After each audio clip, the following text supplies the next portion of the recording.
Hi, John. It's Therese. Thank you for taking my question. I know the Department of Defense has taken a stance on rooting out extremism among the ranks.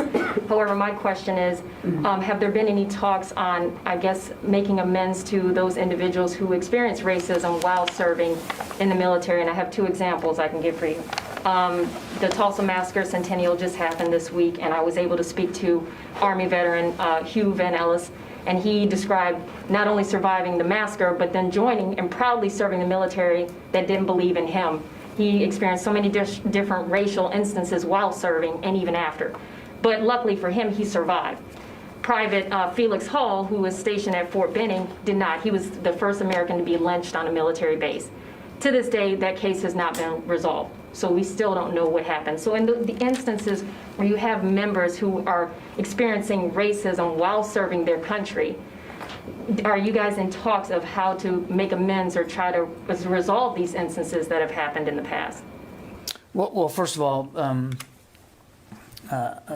let me make clear that nobody should have to experience racism or discrimination while serving their country, frankly, in any walk of life, but certainly not while serving your country in uniform.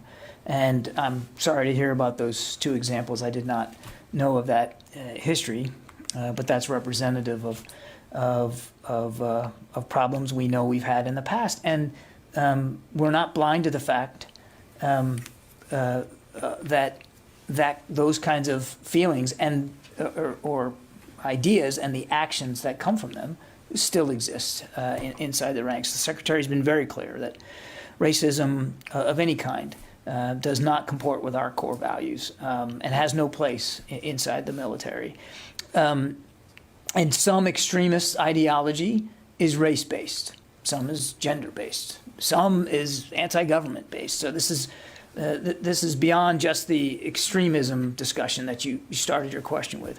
I know of no efforts or discussions here at the Pentagon with respect to amends making, the way you've described it.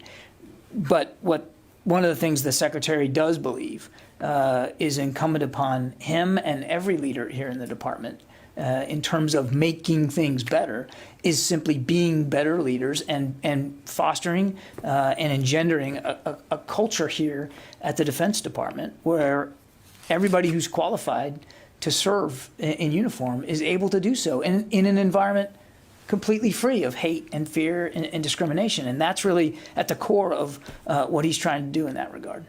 Okay. Acknowledging those instances that happen, that's the way moving forward. So in a sense, do you feel that there should be acknowledgments to these individuals stating, yes, these things happen, we are doing this moving forward, but what are we doing to make amends to them, to those individuals that As I said, I'm not aware of any overt policy decision here in terms of specific amends making with respect to specific incidents. Those incidents you described are sad to hear. They're hard to hear. And sadly, there are modern examples of that kind of discrimination and that kind of racism. And what we have to do, what we're focused on right now, is making sure that we're creating the proper workplace culture and climate for people of all walks of life. If you want to serve your country in uniform or even in civilian ranks here, and you meet the standard and you qualify, we want you to be able to do that. And we welcome that service. And we want that service to be appreciated. And we want you to be able to serve with respect and dignity.